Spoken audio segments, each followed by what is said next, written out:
The following program is a West Tennessee PBS special presentation made possible through the generous financial support of viewers like you. Please visit westtnpbs.org and make a donation today so that we can continue to make local programs like this possible. Thank you.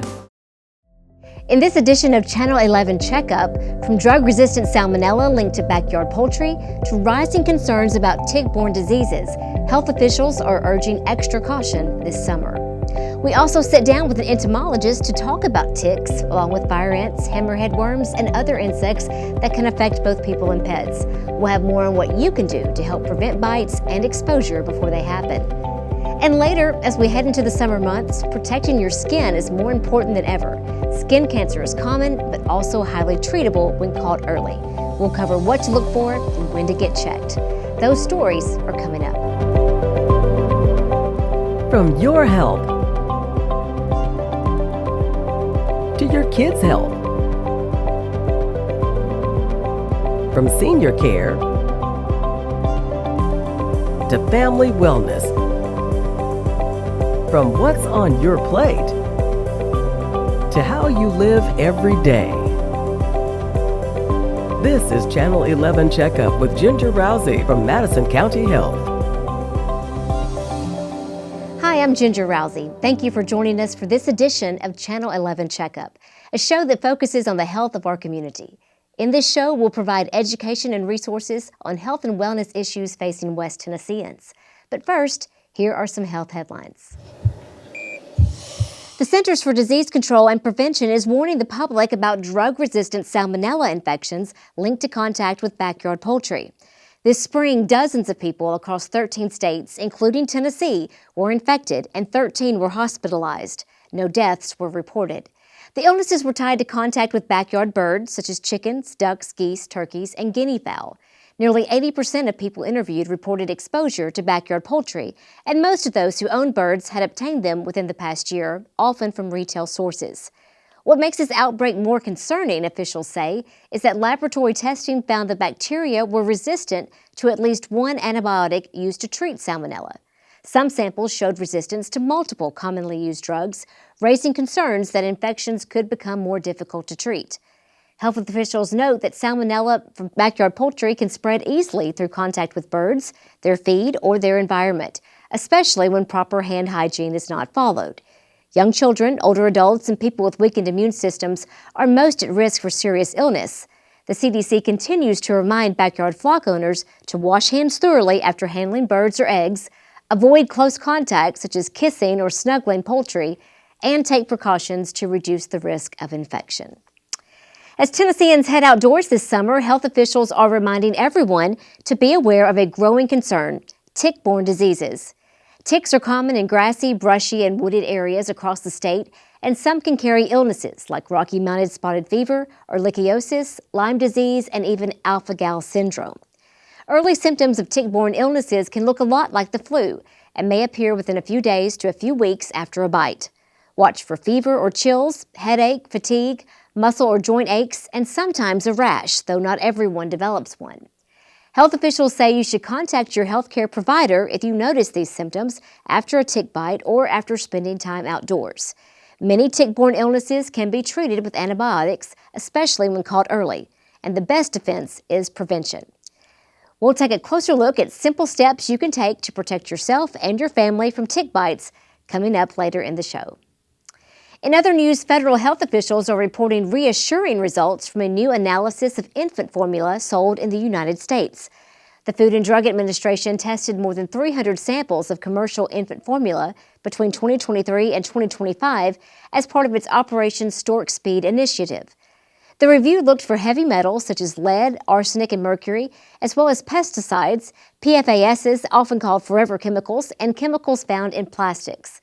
Officials say most contaminants were undetectable or found at very low levels. No pesticides were detected in nearly all samples, and the majority of PFAS compounds tested showed no detection. Experts involved in the review say the findings support the safety of the current infant formula supply in the U.S., noting there is no reason to avoid any available formula. Some researchers continue to call for ongoing monitoring of the food supply and the establishment of clear federal limits for certain contaminants. For now, health officials say families can be reassured that infant formula on the market meets current safety standards. And finally, summer may have just begun, but it's not too early for parents to start thinking ahead to the next school year. Madison County Health is reminding families that school immunizations are easy to come by now, before the back-to-school rush begins. Parents can make an appointment or stop by for walk-in services available during the day to help fit busy summer schedules. Madison County Health is located at 804 North Parkway in Jackson. Getting vaccinations done early helps ensure children are ready for the classroom and avoids the last-minute rush before school starts. To learn more, call Madison County Health at 731-423-3020. As people spend more time outdoors this summer, that means more encounters with insects like ticks, fire ants, and other nuisance species. Some of these pests are more than just a nuisance, with ticks in particular linked to diseases that can affect both people and animals. To help us better understand what to watch for, and more importantly, how to prevent problems before they start, we're joined by UT Extension entomologist Steve Brown. Steve, thanks so much for being with us. Yeah, thank you for having me. So your role in entomology is really more of getting rid of insects. Right. And some of these insects we probably want to get rid of. Yeah. Yeah, the ones we just mentioned for sure. But from your perspective in the field that you work in, you study this for a living, have things changed recently as far as insect populations? So and I've only been in Tennessee since 2021. So, but I came originally from Texas. And you've done this for all of your career. Yeah, though. my entire professional career I've been an entomologist, but I was an entomologist at LSU before I came to Tennessee. And I've been in Tennessee for 5 years, and what I have noticed is that fire ants are getting worse. Fire ants do seem, when we first started, when we were here, fire ants were very localized, not very many. You know, a lot of mounds to people were 6 and 7 mounds. Where I grew up in Texas, a lot of mounds is 6,000 or 7,000 mounds. Goodness. And so that has definitely changed over the years. So our fire ants have exploded. Why is that? So I think we've had a series of we've had cold snaps, but not cold winters. Okay. So we've had some really cold time periods, but the duration has been short. And so with insects, insects, arthropods in general, if you have cold, you want cold for duration. So especially like we were this year, we had a very quick, the ice and the snow, it was very quick and then it was gone and then it warmed up. To really get a good kill on insects, you need cold, extended periods of time. So we need like a month where we barely approach freezing, or we need a month where we're routinely in the teens or even lower almost every night. That type of long-term cold will help suppress insect populations, pretty substantially. Yeah. We haven't really had that, from my experience, what I've seen in Tennessee. So that could be leading to higher populations, particularly for the fire ants. Yes, I would think so. There's also maybe some potentially hybridization. So you've got native ants, you've got different types of, you have the red imported fire ants, you have there's different ant species out there. And those ants have been, especially the red imported fire ant, have been marching north over time. And that may be something to do with it. Maybe they're becoming acclimatized or they're breeding with populations that survive cold winters. So it's hard to say. Yeah. I'm just speculating on that because, like I said, I'm a row crop guy, but I mean, it's from an entomological standpoint. Yes. That's what I see. We look at the freeze line maps. The freeze line used to be roughly southern Tennessee to Oklahoma. Now that line is slowly marching further and further north. So they're expanding their range. Well, so when talking about fire, and when we think about insects for human health, ticks probably a top concern. But fire ants maybe just one of those, it's kind of a nuisance. But if you ever are stung by one, it doesn't feel like a nuisance maybe right in that moment. Right. Especially for small children. I mean, that can be pretty dangerous. It can. And I had a intern last year that was from Colorado, had never been exposed to fire ants, got stung for the first time and had a severe allergic reaction. Wow. So that's something that people need to kind of take into consideration, especially, if you've never been stung by a fire ant, you don't know how your body's going to react. We didn't know how his body was going to react. We just kind of took it for granted. Most everybody who's grown up in the South with fire ants, you just know it's going to hurt or you need to stay away. He had no idea. Right. So we found out very quickly what happens when you don't understand, and he had to go to the doctor, and he was fine, but he was given an EpiPen, and he basically lived in his car, lived with him while he worked for me. Okay. And that was something that if you're not exposed to it, you don't know. Yeah. So. Well, so as these ants can kind of continue to migrate north, if our warmer winters keep them here, what are some practical steps that homeowners can take just to prevent fire ant mounds in their homes, in their yards? So the best way, and I know based on where we are today in society, a lot of people don't like to hear the word insecticides, but that's practically the best way that you're going to keep them out of your yard. Sure. Is that you're going to, and we have safe alternatives. Baits are one you can buy at big box stores. They have granules that you can use that are not necessarily the baits. They're more broad spectrum, but it's basically insecticide impregnated on clay. And then you spread that in your yard, turn the sprinkler on or before rain. It melts the clay and the insecticide is deposited in the soil. And that's going to help. That'll help kill fire ants and keep them pushed out of your yard. Okay. And so a lot of times what we'll see is that you have, especially in residential urban areas, you'll have homeowners that treat their yards and homeowners that don't. And so what'll happen is the homeowners that treat their yards, you create a barrier, and the homeowners that don't, well, eventually they're going to start spilling over. And so you can treat your yard as much as you want, but the reality is if your neighbor behind you, next to you doesn't, you're going to get constant reinfestation from them. So it's almost I'm going to say community project, but if you live in a urban area subdivision type thing, it would behoove everyone to get on a fire ant management plan, because if everybody does it, you control the fire ants in a local area. Yeah. And that really goes a long way into help stopping issues with that. So. Okay. So buy enough bait to share, I guess. Yeah, I mean, and that's if you're in an HOA or something, maybe that's I don't live in a suburban area, so that's the hard part, is that everybody, it's one of those, if you do your part, you can help reduce it on a local area. Now, if you live rural, that's a different story. Still baits and granular insecticides, baits are going to be the most effective option we have. Yeah. Individual mound treatments vary in their effectiveness. Some are good, some aren't. Right. But most of these ant populations in these areas are getting so big that we can't individually mound treat anymore. Right. We need to do a broadcast application. Okay. All great information, because that's definitely something you want to keep out of your yard. You don't want to get stung and disturb those mounds. It can be very disruptive. I want to talk about ticks a little bit, because we've been hearing a lot about that. The Tennessee Department of Health has kind of put out some warnings. We're seeing more tick-borne diseases, and they're a big concern for a lot of families. I think most people know this, but in case anybody needs a refresher, where are we most likely to encounter ticks? So tall grass, although I've gotten ticks off of mowed grass. So anywhere that you have a fragmented habitat. So by fragmented, we mean you've got woods and you've got, let's say, grassland area that's not mowed or kept up. You've got areas that have a lot of wildlife. So especially in the Mid-South, the West Tennessee area, you've got little islands of woods in the middle of areas that may harbor deer, white-footed mice, all kinds of different hosts that ticks can get on. And then you have people that intersect in that same area, and then you're going to have ticks moving off of the host, so that your deer, your white-footed mice, onto people. Sure. And so, I mean, ticks are pretty much ubiquitous across West Tennessee. I mean, if you've got tall grass, you've got woods, you've got wild animals in it, which we do, you're going to have ticks. Yeah. And so that's and we don't want to avoid being outside, because that's great for your health, being outside, spending time in nature. But are there times of day, for example, that maybe ticks are more active, things like that? Yeah, so typically as daylight, you're going to have when people are going to be in the woods, unless you're hunting or trail running or something where you're doing it in the morning.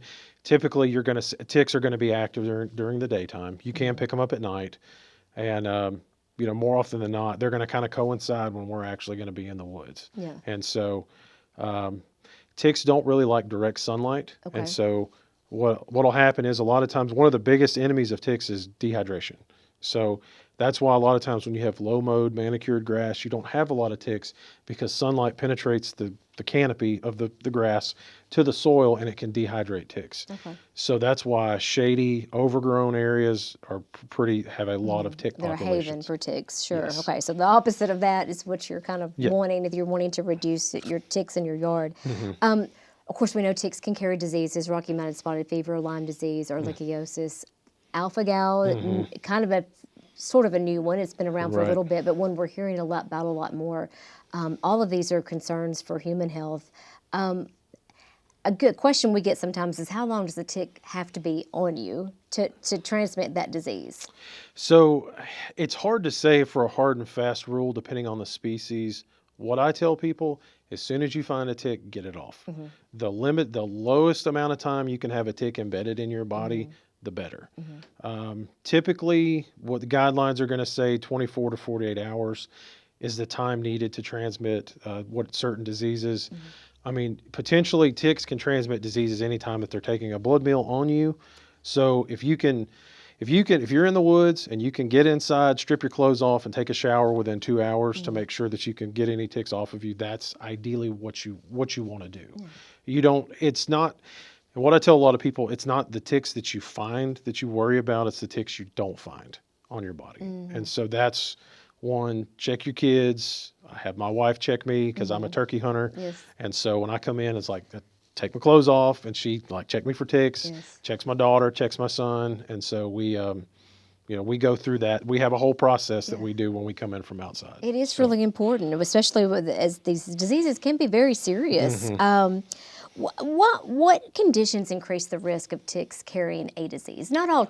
Not every tick is carrying a disease. So what are the conditions that make that more probable? So it's going to be increasing number of hosts. So the harbor for Lyme disease is going to be the white-footed mouse. That's one of the main harbors.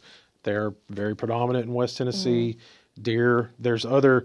Your wildlife harbors are going to be the ones that have the disease. Basically have the disease and then create the increased propensity for disease. So the more mice, the more deer you have in a concentrated area, the higher likelihood those ticks that are on them could be infected.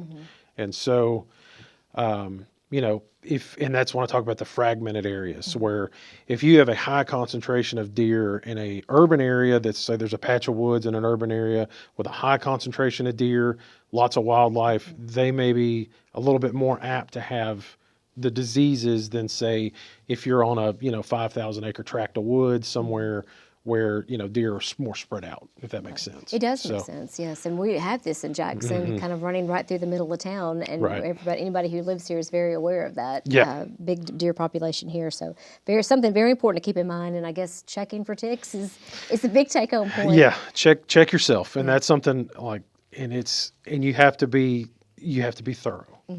I found a tick on my son in a very sensitive area. And so, it's one of those where I had to teach my wife. I was like, you have to be thorough. They will get into areas that you don't think to look. And so, and that's one of those where you just take the time and look because, a lot of times, depending on the person, I'll use me as an example. When I get bit by a tick, I itch profusely. The spot itches. And it's a point where I can't, it bothers me. So you find it. And then I find it. Some people, that doesn't happen. And so you may have a tick on you for days and you never know. And then it's engorged with blood. And then you find a big swollen female tick sitting on you. So just, everybody's different. But just, if you're outside, you think you got any ticks, just check. So. Before we leave, I do want to talk about, this is, again, not new to you, I'm sure, but something we started hearing about maybe for the first time last year, hammerhead worms. All right.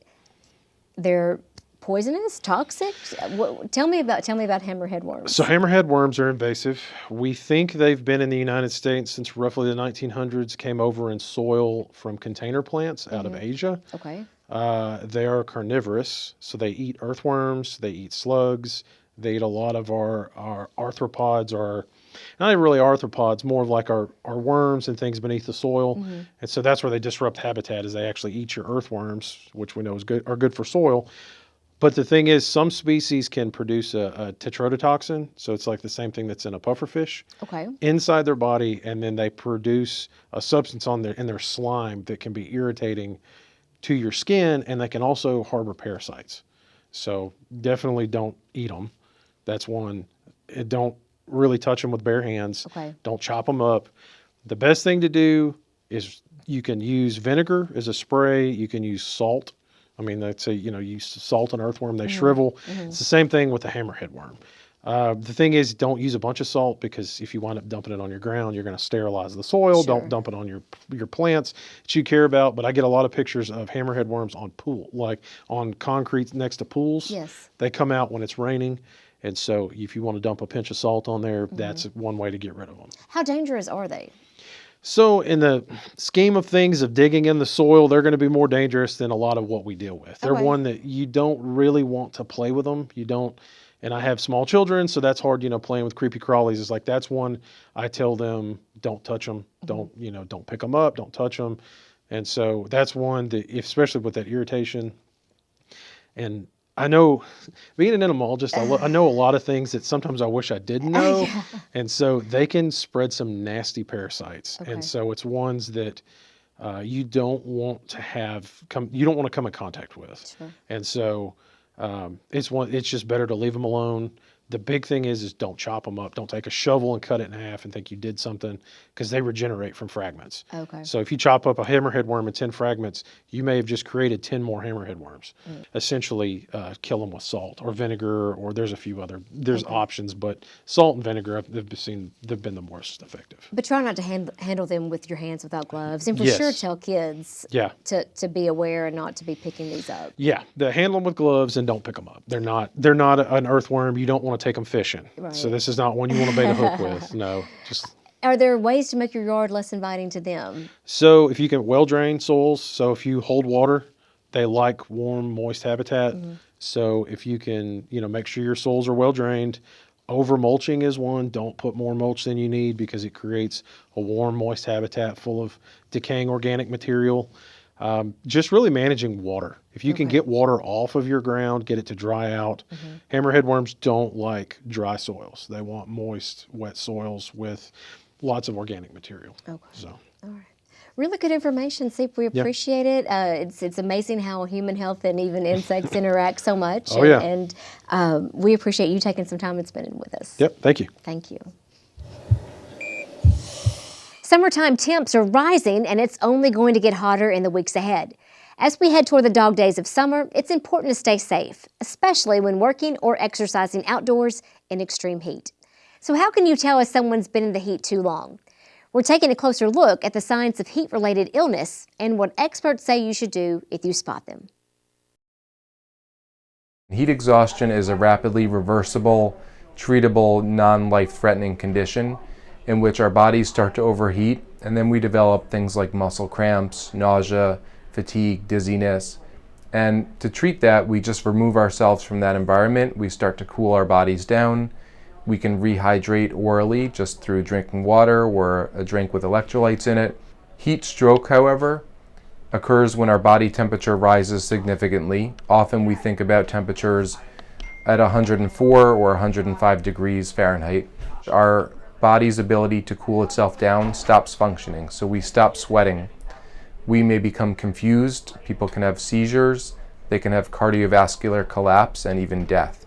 That's a true medical emergency, and it requires people to come to the hospital emergently to get cooled down rapidly and monitor for those sequelae of heat stroke.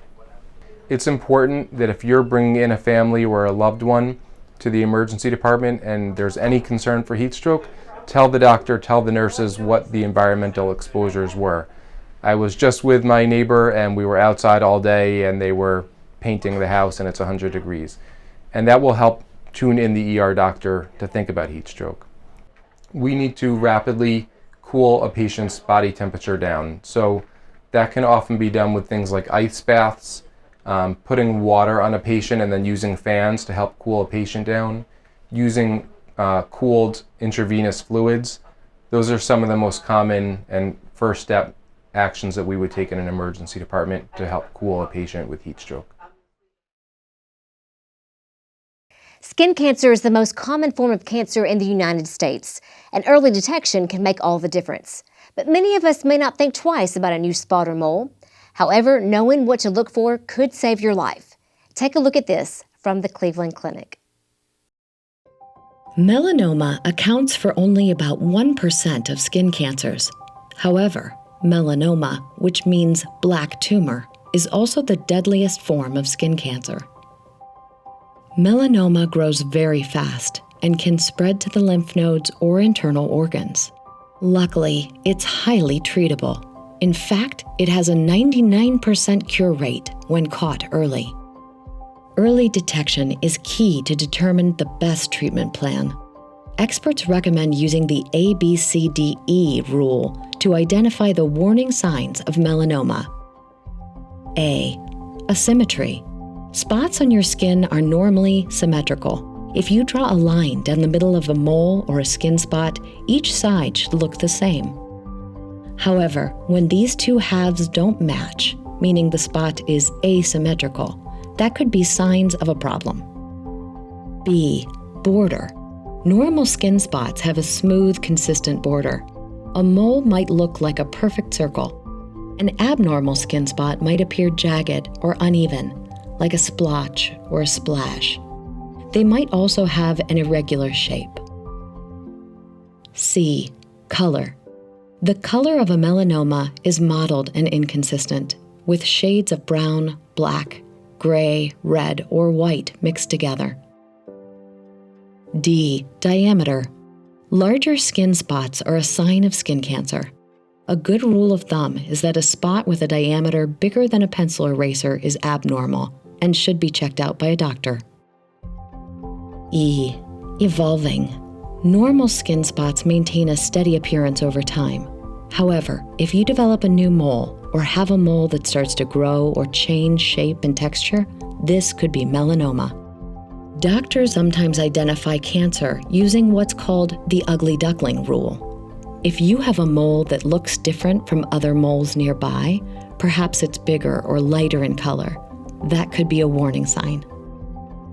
Some melanomas don't fit the ABCDE rule. Check in with your doctor if you have any sores that won't go away, unusual bumps or lesions, or changes to your skin or existing moles. Having regular skin examinations and keeping close watch for any changes just might save your life. Picnic season is here, and while it's a great way to enjoy the outdoors, it's important to keep food safety in mind. Here are a few tips that can go a long way. Tip number 1, keep cold foods cold. Cold foods need to stay cold, below 40 degrees. That means packing plenty of ice packs or frozen water bottles and keeping your cooler closed as much as possible. Tip number 2, don't blame the mayonnaise. A lot of people worry about mayonnaise and mayonnaise-based dishes on a picnic, but in most cases, it's not the mayo that's making you sick. Store-bought mayo is acidic and is actually unfriendly to bacteria growth. The real problem is when food sits out too long in warm temperatures, allowing bacteria from other ingredients like eggs or potatoes to multiply. Which brings us to tip number 3, the 2-hour rule.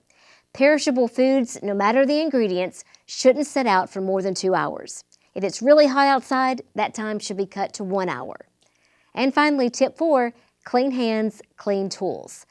Clean hands and utensils matter. Bring hand sanitizer or wipes if you're grilling. Avoid using the same utensils for raw and ready-to-eat foods.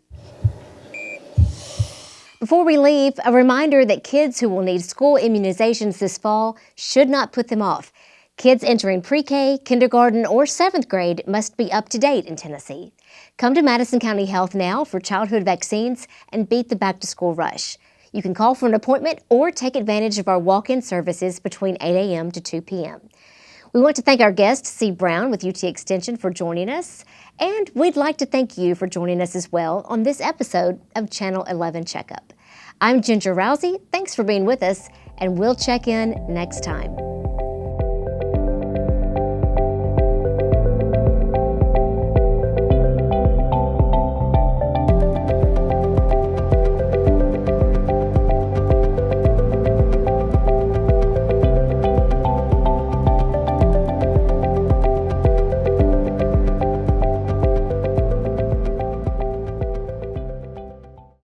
The program you've been watching was made possible through the generous financial support of West Tennessee PBS viewers like you. Please visit westtnpbs.org and make a donation today so that we can continue to make local programs like this possible. Thank you.